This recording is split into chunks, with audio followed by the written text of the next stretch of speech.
Hola! Welcome to the Badass Actors and Writers page of thedreamunlocked.com. I am April Yvette Thompson, CEO of thedreamunlocked.com, which is boutique coaching for actors, writers, and dreamers. And today I am going to be answering questions. Just give you a little background about The Dream Unlocked. I am a Tony-winning producer, actor, writer, and thinker, blogger. I don't know. I just do a little bit of everything that has to do with storytelling and people learning how to rewrite their stories. I went to undergrad as an English major at Vassar College and loving Shakespeare. And became an activist for the Children's Defense Fund. I was doing arts and education training for children in disadvantaged communities and creating after-school programming. What else have I done? At a certain point in my career, my mentors are watching me teach and are like, "You're an artist." And I was like, "I don't have permission to be an artist. I am a kid from the projects. I gotta grow up and buy my mama a house and get a safety job." And in the course of that, working as an activist and a community organizer and watching Whoopi Goldberg testify in front of Congress about the Leave No Child Behind bill for the Children's Defense Fund and the power that she wielded in 10 minutes. I was like, wow, I can be an artist and be an activist, be a storyteller. So I trained as an actor. I got my MFA in acting from Rutgers. And each step of the way, I made it my business to master what it is to tell story, what it is to be a journalist of the human condition. I think that story has the power to change the world, because Barack Obama won the election because he told his story and related it to the stories of everyday Americans. He had a grandma, right? He had a grandma who lost her job at the factory. That's what he went on the road and talked about and listened to people. Story is incredibly powerful because most people are acting out from a place of nobody's listening to my story, which is why they're acting badly, right? They're unheard. It's why theater is so powerful, or at least it once was, when we could see vulnerable visions of ourselves, human beings struggling with the same things we were struggling with, and watching them overcome that gives the audience the catharsis and the belief and the hope that they can too. It creates empathy. It's a very powerful tool for change. Hi, Hillary. How are you, honey? Hillary is the face of the Dream Unlocked, Dreaming Out Loud technique. And I just had a client today tell me, "Oh my God, that woman makes me so happy. I love that picture. I'm going to do whatever she says." And I was like, yeah, she's the happy one. So that's who I am, I think, in like a little nutshell. So I trained as an actor. I learned how to do it. I really believe in getting training and learning how to do the things that you say you're going to do really, really well. So when I got my FA, I did Shakespeare with the acting company. Then I wanted to move into film, and the training that I had was for theater, not for film. So I hired a coach for 2 years, and I learned how to handle the camera. And at the same time, I learned how to produce. I learned how to make films. I learned how to raise money. I learned all these great things because I realized that if I'm going to be a storyteller, not just an actor or an interpreter of other people's stories, I have to learn the business of this so that I have control over the story being told, right? Because the reason I went into the business was to tell story, not to be famous, not to blow up, but to be great at being a teacher and using storytelling as my method of teaching. So every step of the way, I got a coach, took on a job and learned how to do it. That's how I learned how to produce for Simon Says Entertainment and took 4 films to Sundance. That's every step of the way. It's how I learned to write, which while I was producing, I was learning to write, co-writing with another brilliant playwright. And all along, the methodology of teaching has never left me because that's where I started. I mean, I believe I'm that, sorry. ooh, Siri is jumping in. I believe that once you know your mission, it shapes everything that you do. It shapes the stories you tell. It shapes the roles you take. It shapes the jobs you decide to take instead of pursuing your dreams. It does all that, you know? Purpose, mission. I now live in Morocco after taking a trip here last year because I read in a book about the Amazigh, or the Berber women of Morocco, and their very early independence in the matriarchal culture. And I love the art. I love the spirit of the free people, which is what Amazigh or nomad or Bedouin means, free people. So I knew I always wanted to visit here. I loved the art and the music and the food, the jewelry, the colors, and pace. So I visited, felt completely at home, and made a statement to the universe that I was moving. And a year later, here I am. People ask me, are you going to write? Are you going to act? I was like, I am going to do what I was put here to do. Tell story and teach other people how to tell story. So that's what I'm here doing. I believe all things are possible. You just have to state them and then move all your bullshit out of the way. That's keeping you from going there. So if my cat, Aisha, will actually let me get to my computer, I am going to answer some questions for you guys, because I asked folks to fill out a short survey, which I will post in the link here, or you can go to thedreamunlock.com and sign up for the writer stuff or the actor stuff, and we'll send you the survey and you can fill it out. And once you fill out the survey, I will come online and answer your questions. It's really pretty simple. Natasha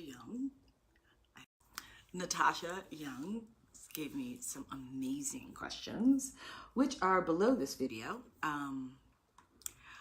And the question that I get a lot is about where to start as a writer. And Natasha is an actor / writer, which is exactly what I was. I get that.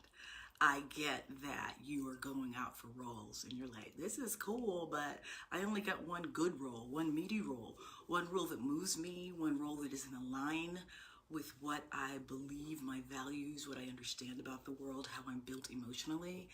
Every now and then we get parts like that. And it's because we're not telling the stories, right? So it's a natural progression for an actor to become a writer. It's just natural. It's natural. And the technique that I use for everything that I teach, it's a place that it's a place that I've figured out after a long examination of the kind of work I've made, from my plays, Liberty City, to Good Bright Alley, to the movies I've produced, Blue Caprice, Mother of George, the Broadway play that I was a producer on, Porgy and Bess, with Audra McDonald on the Tony. Every piece of work that I've done has a particular through line. It's in line with my core values, right? And it was when I was nominated to do a TED Talk. I did not pursue it. I was like, TED don't want to hear me cuss. But apparently somebody did. So the challenge was when I was nominated for a TED Talk and I accepted. TED gives you a subject. It may not have been anything you were thinking about. It may not, and they have people who are everything from scientists to doctors to social workers to teachers to actors to musicians that they bring together for a TED session, and they give everybody the same topic. And it was in struggling to write that speech that I realized I had a through line to all of my work, to all of the stories that I told, to all the stories I was drawn to. And the reason that I was able to tell story, the reason I was able to enter into a particular character, the reason I was able to write about certain characters that were beyond my experience as a playwright, right? As a human being even, is because there is an emotional calling in all of the work that I do. So when people tell me they're struggling to get started, or they're telling me that there's a block, I'm like, you're not in tune with what your calling is as a teller of story. Because that's all an artist is. You're telling a story to make people feel something, right?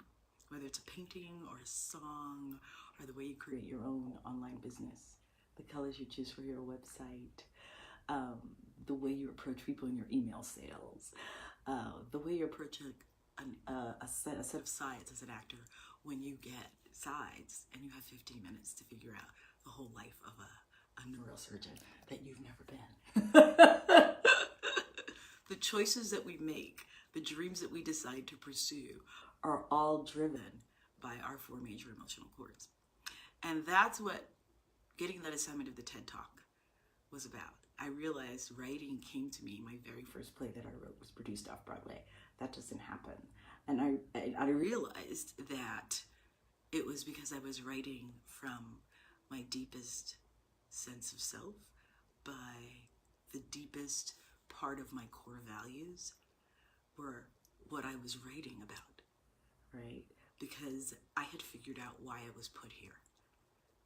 And I figured out that I actually had a methodology. When I thought I was just wandering around aimlessly, I actually wasn't wandering around aimlessly. I was creating a methodology. It's a methodology that, I started working on when I was teaching kids after school programs, and conflict resolution. It's the same methodology that I taught during the Dreaming Morocco retreat, which just ended this past weekend. 17 days, 5 American women, 8 Moroccan women toured the country and culminated in a 2-day Dreaming Out Loud technique retreat. And those are everywhere from a minister to women who run Argan cooperatives, to women who are consultants and grant writers, to women who are producers, to women who run Berber rug cooperatives here in Morocco. I mean, it was about finding your voice by figuring out what your blocks are, what you were put here to do, and then sort of role-playing out the things that are blocking you and rewriting the story of how you can get through that, right? So for getting anything done, that actually is my methodology. And in my TED Talk, I'll lay it out.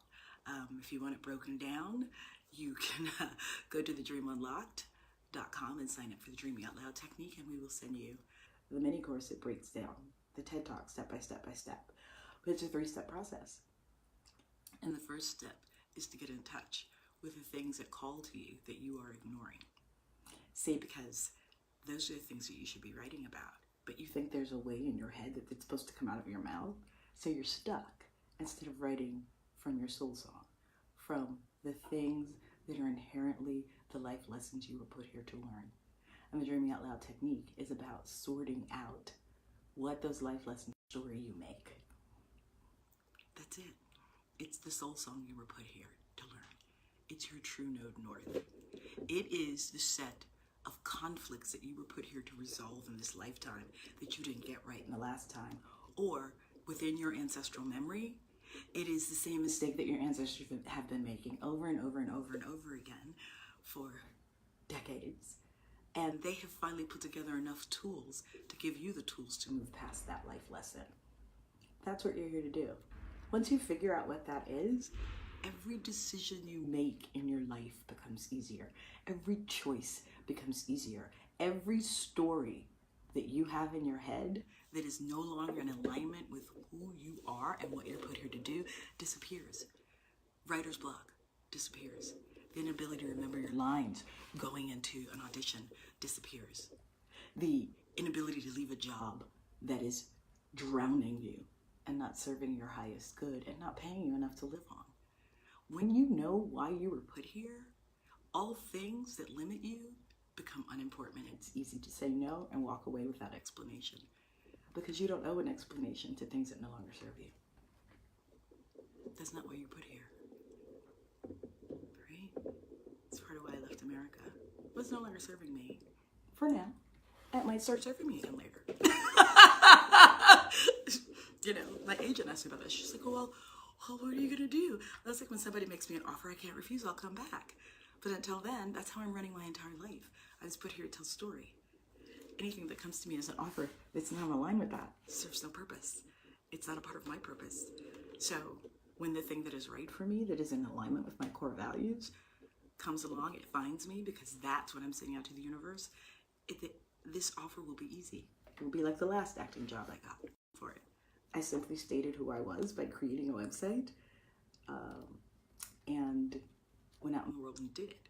And actually, it was for the television show Bull on CBS. The director actually watched my TED Talk. I mean, he looks at my acting reel, but he watched my TED Talk, which is who I am and what I was put here to do and what I'm good at, right? And that's how he cast me. So your dreaming out loud is about finding what those 4 major life lessons are, what your purpose are, so it directs your work. Now, Natasha asked, how do you get started? Well, you're going to go through the first lesson of Dreaming Unlocked, thedreamunlocked.com. It is writing down 100 things that you love, 100 things that you're proud of, 100 things that you're afraid of, 100 things that give you sheer pleasure, 100 these things that make you laugh, 100 things. That's the first lesson, right?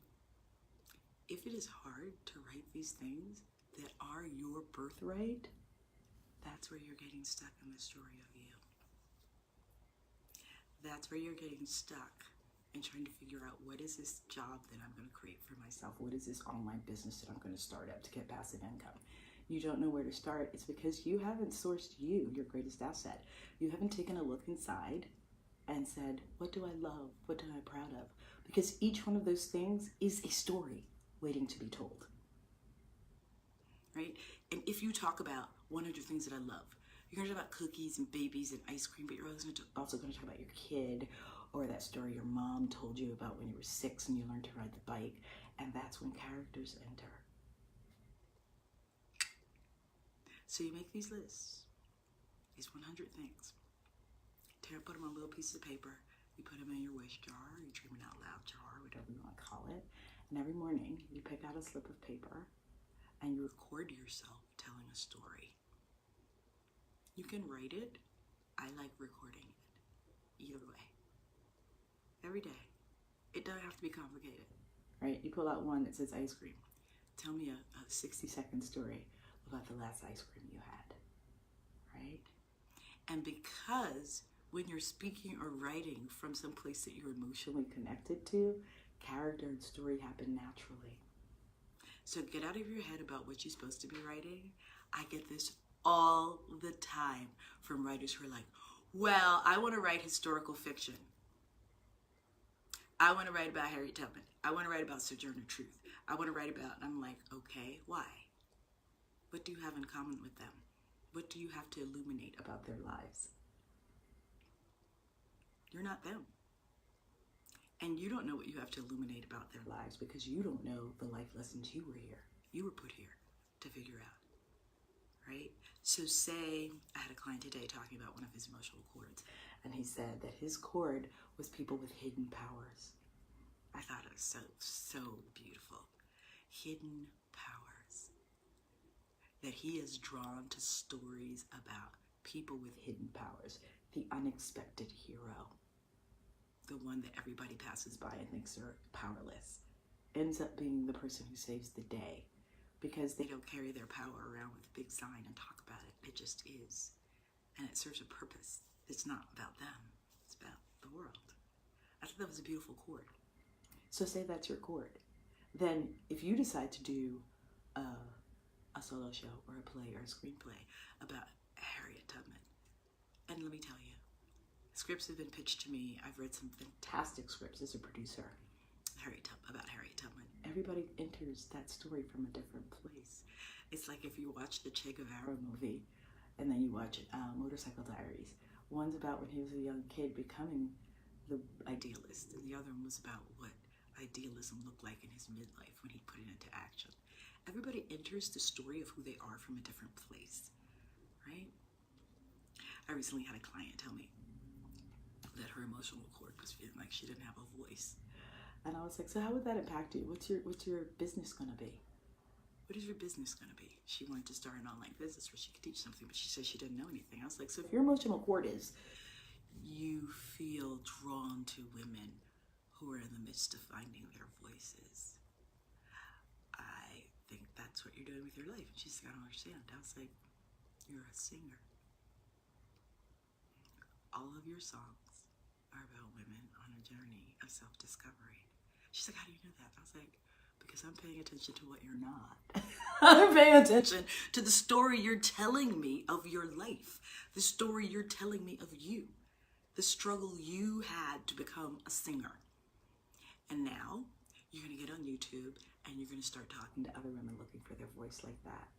And you're going to start with one simple lesson, just a couple of chords to help them find their voice. Or you're going to start with a breathing exercise and you record it on YouTube. And you'll do 3 little short videos like that about finding your voice. And then you will offer an online class and you're going to teach women how to find their voices.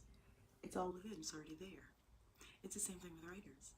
If you go into that dream jar and you tell me, oh my gosh, I pulled out ice cream.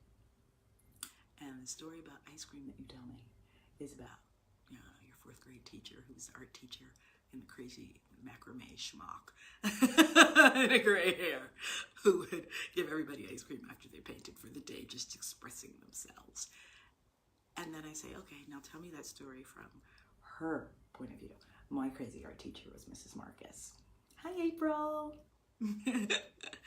Mrs. Marcus was this amazing character, and I'm kind of growing up to be her, and I'm okay with that. She was like the 55-year-old child. She was an eternal child, and she wore muumuus to class, and she wore big wooden earrings and Mayan bracelets. She was this fabulous Jewish lady, and she's like, express, come to the page and just pour everything you have on the page. And we've got like hand paints and Crayolas, and we're just like pressing it. We're like 4th grade, what do we know? But we're pouring our soul into it. But you know what? I remember her. The story of her moved me. I'm an artist now. And recalling that story, I recorded it. Became the source of a short film, right? So if you're going to this jar every day and pulling out things that you love and you're telling a story, I guarantee if you do that every day, you'll have like 30 stories at the end of the month and at least 60 to 150 pages written with full character development. Why? Because the characters, you're sourcing them from your rich emotional life. You remember stories about people who made you feel something deeply, people who saw you for the first time, people who hurt you for the first time, people who took your innocence, people who made you believe that you could do anything. When you start sourcing the things that are already within you and paying attention to them, writing, character development, that becomes easy because you already know these people, because you were put here to learn 4 major life lessons that have to do with the human condition. You already know what the broken places are in humanity. You already know the story that needs to be rewritten about them. It's within you. My Dreaming Out Loud technique basically just gives you the tools to pull it out in a way that you're like, oh, this is writing. Writing don't always happen on a page. Some people are great editors, but they're walking around being pages writers. Hello, I said that.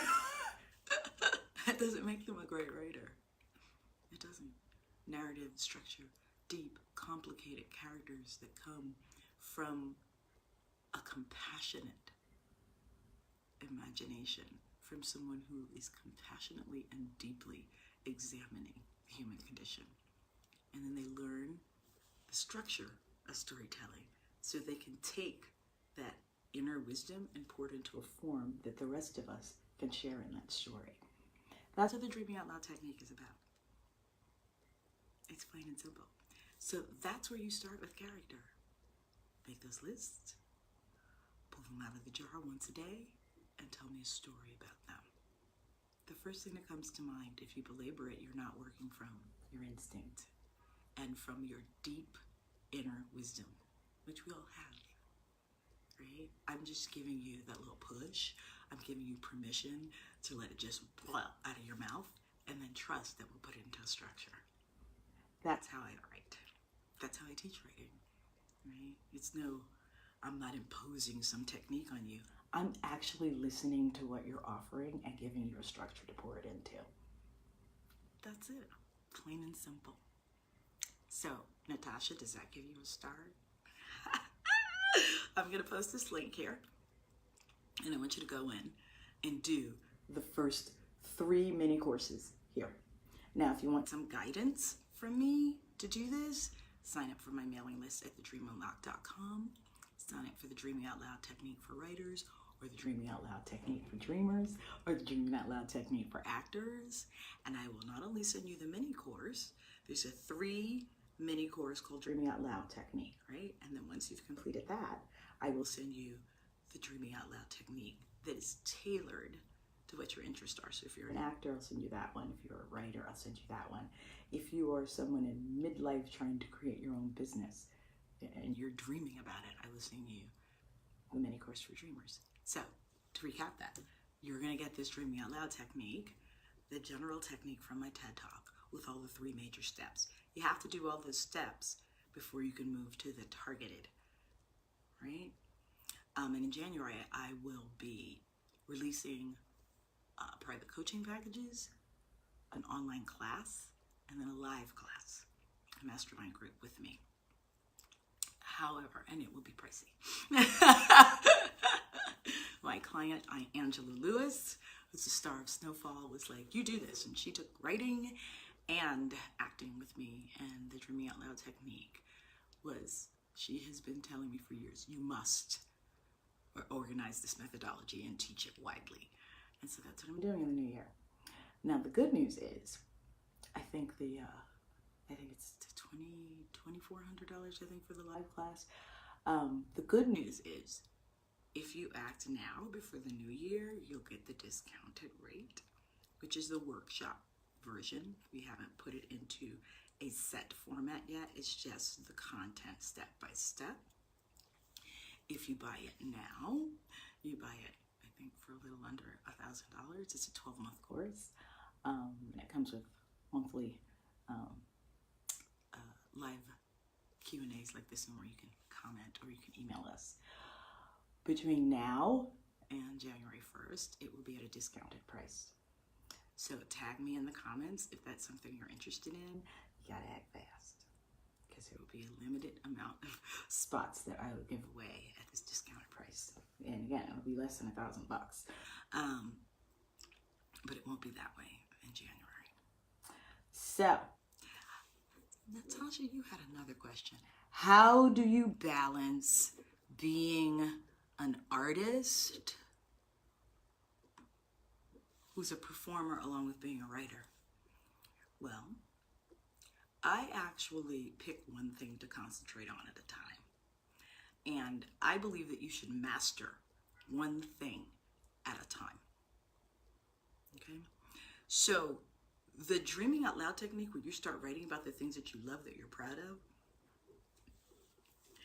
the physical step that you have to do after those lists is to then direct your attention to only those things that come up in your list. And here's how that goes.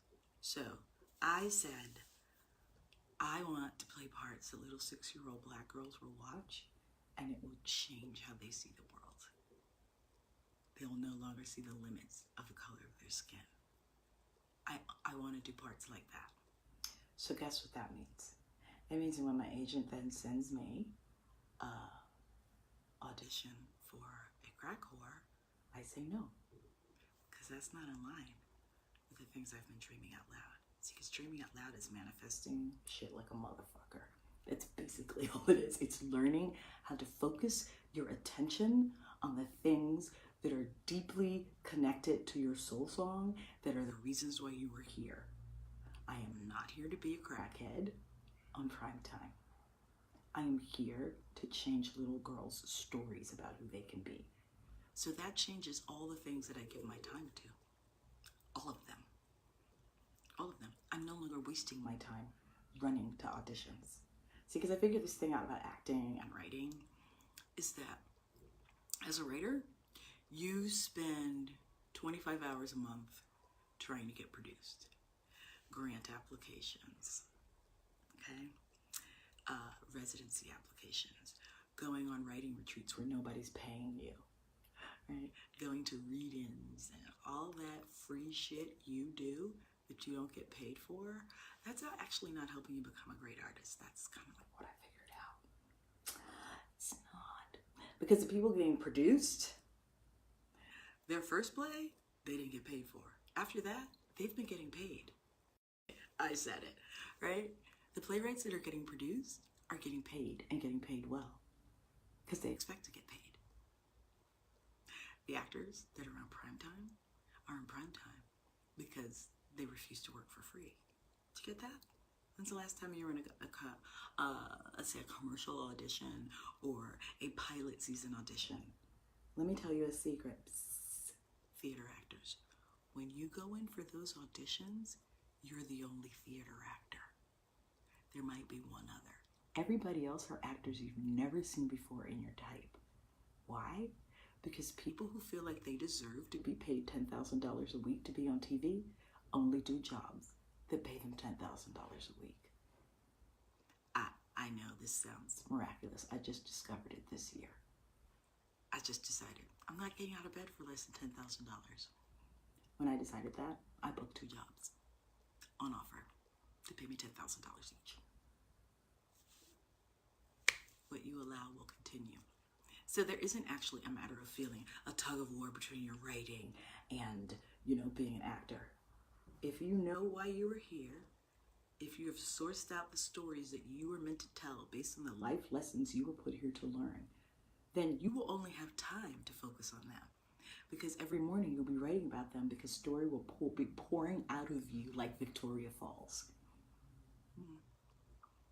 And you won't be on the C train for an hour and a half getting to an audition at Chelsea Piers, then to sit for another half hour, 45 minutes, then to return on the train. You spent 3 hours on the train.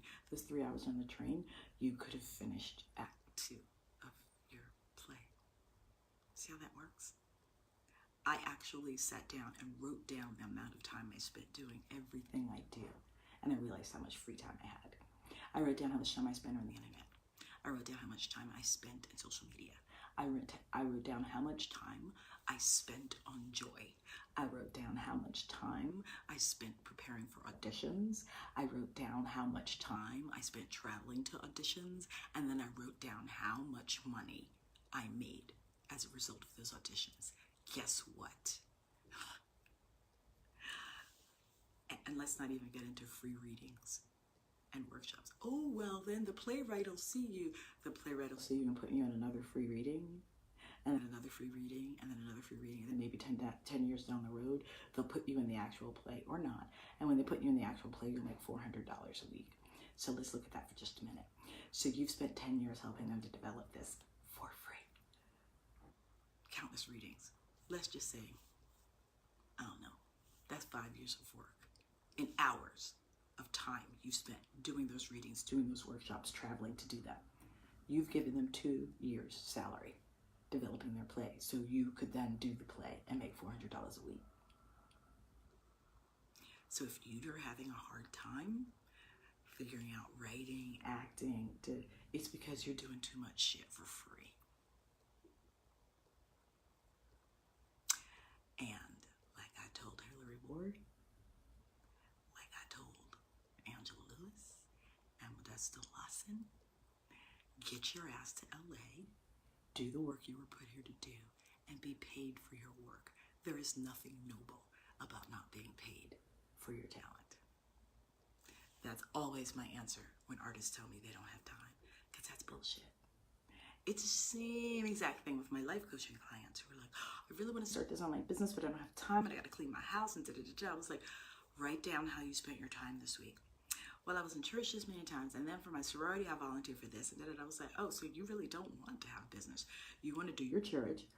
You want to volunteer at the church for 15 different things that are not in line with your dream of starting your own online business, a resource center for women, right? Write down how much time you spent in that church.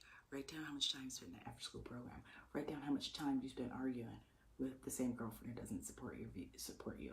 Write down how much time you spent posting memes on social media. Write down how much time you spent arguing with a boss who hasn't given you a raise in 3 years. Write down how much time. And then write down how much time you spent working on your business and creating your online courses. Right? If it's not done, it's because you're not in line with your core values. You actually have not prioritized your dreams. When you prioritize them, all the time in the world appears. Cleaner ladies show up. Kids learn how to go join baseball teams so you can write or build your website. All kinds of things happen. When you get over thinking you're not worth prioritizing, when you get over making yourself small, which is, ooh, women do that. Women do that. I'm gonna get off this phone in a minute. This is live in a minute, but let me say this. Here's how I know women do that all the time. Because I asked women's stories. I asked them, okay, so how did you feel when that happened in the workspace? How did you feel? And what I get is this 5-minute soliloquy, and it's a story, but it's never about her. It's about the other people. So when I ask you what you're feeling and then you tell me a story about somebody else, it means you're so far removed from what you're meant here to do, you can't even occupy enough space to see yourself. Well, the reason I'm not doing this is because my boss wants me to do this, and my child wants me to do this, and my husband said that. I was like, what do you want? Well, I want, no, you don't. You want to talk about it. If I ask you what you want and you give me 20 reasons why other people are stopping you from doing that, or meeting their needs is stopping you from doing that, it means you're not in line with your core values. And you need a life coach or a light lady therapist, which I strongly recommend, to help you get rid of some of this guilt and self-imposed invisibility. That's what busyness on behalf of other people is about. It's about guilt. And you gotta look at that, because it's blocking your dreams. It's blocking your journey. It's good girl syndrome. It's exhausting. And more importantly, it's not where your ancestors crossed the ocean and suffered what they did. They did not go through all of that for you to stand around and be guilty and do work for, live with, have relationships with, act for people who do not value why you were put here, why they do not value you. It's actually just that simple. When you simplify it like that, my clients get really mad at me. But that's not what I said. I was like, I haven't heard anything about you. I've heard your boyfriend this and your daddy said this and da-da-da. I was like, let's look at you. What do you love? What are you proud of? What do you dream about? Make the list and start telling stories about them. I promise you this will change you. I promise it will change you. And regarding your question, Natasha, about how do you protect your work? Okay, I'm gonna get in your butt right now. What work? You're right, I don't know where to get started. Then you ask me how to protect my work. What work? You haven't written it yet. But you know what that question is? How to protect my work that I haven't written? It's a way to not write. It's a way to get in your own way. It's a way to stay present. 100 things that you love. 100 things that you're proud of. 100 things that make you laugh. And start telling stories about them. Write it in your pages. Record it. I don't care. Don't go back and edit it. Just spit it out. Right? 45 minutes of talking is 8 pages written. If you did that every day, you'd have hundreds of pages by the end of the month. You're worried about how to protect it. Nobody's gonna see it but you. So why don't you worry about getting present and making the work? That's all I got, my beauties. Does anybody have any questions? Anything? Nothing? All right, y'all. Thank you for joining me. And I will see you soon. Sign up for my mailing list so you'll get updates about when Hillary or I are going to be live talking about and answering questions and talking about what's coming up in the new year and the Dreaming Out Loud technique. All right. Thank you, Natasha, for your questions. I sent you an email, Natasha, and I will also send you a copy of this recording since you were in class tonight. All right, guys. Good night. Coming to you from Marrakesh. Stay strong. Stay gifted. Stay in love.